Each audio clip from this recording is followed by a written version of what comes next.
Hey everyone, it's Ike Ahmed. It's a pleasure to be here with Arsham Sheybani and Ticiana De Francesco, two fellow glaucoma specialists.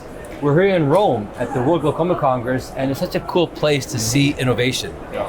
And today, maybe let's talk about visualization in angle surgery. Gonio Ready is a device that's microscope attached, gonio lens, where it provides a hands-free approach attached to the microscope.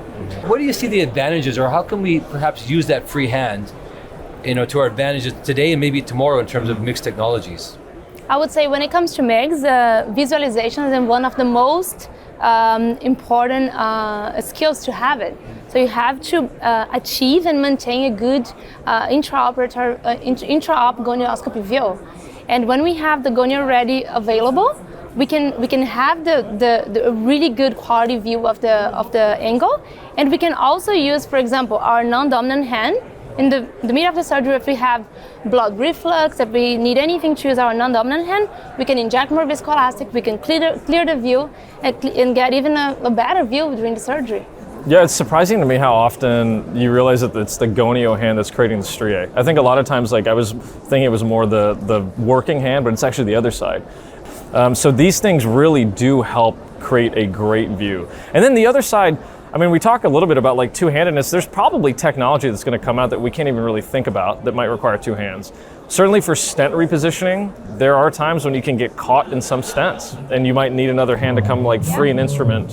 So there's probably a lot of applications right now that we don't even know about. So can you think maybe of some examples about where you perhaps would you do with that free hand? I would say even to move the patient's head. Mm-hmm. Sometimes during the middle of the procedure, we need to move more the patient's head, but we have our both hands Or you have an eye that's not going nasal. You're look right, mm-hmm. and they don't.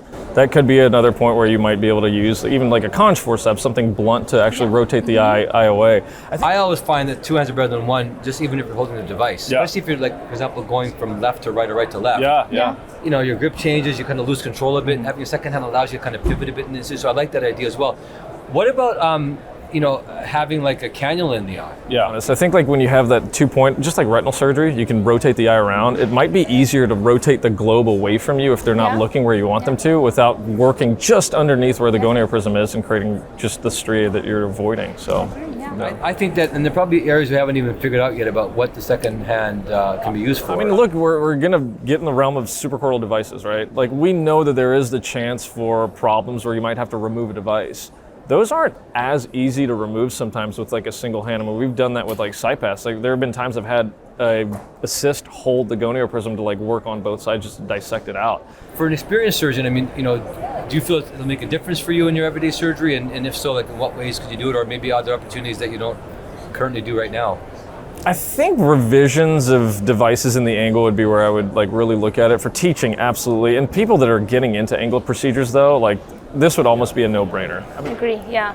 For those who are learning MIGS, one of the biggest problems is when you're putting too much pressure on the cornea with your gonio lens. So you start getting stria and you start losing your view. Now, the alternative, there are self-retaining lenses that can also be used. So, have you experienced with that, and do you see any differences with something like this, or? We do use it. I'll tell you, being involved with it, it's not perfect in the sense that it really can get knocked off pretty easily. It's hard to maintain suction with a flange is the problem. Now, when you're teaching though, you can knock the lens back in the view, so whoever's learning how to do it can still use their two hands. So it's not technically hands-free. You do need a third hand. That's what I feel too. Yeah. That's what I feel. I feel that I have a top-down view.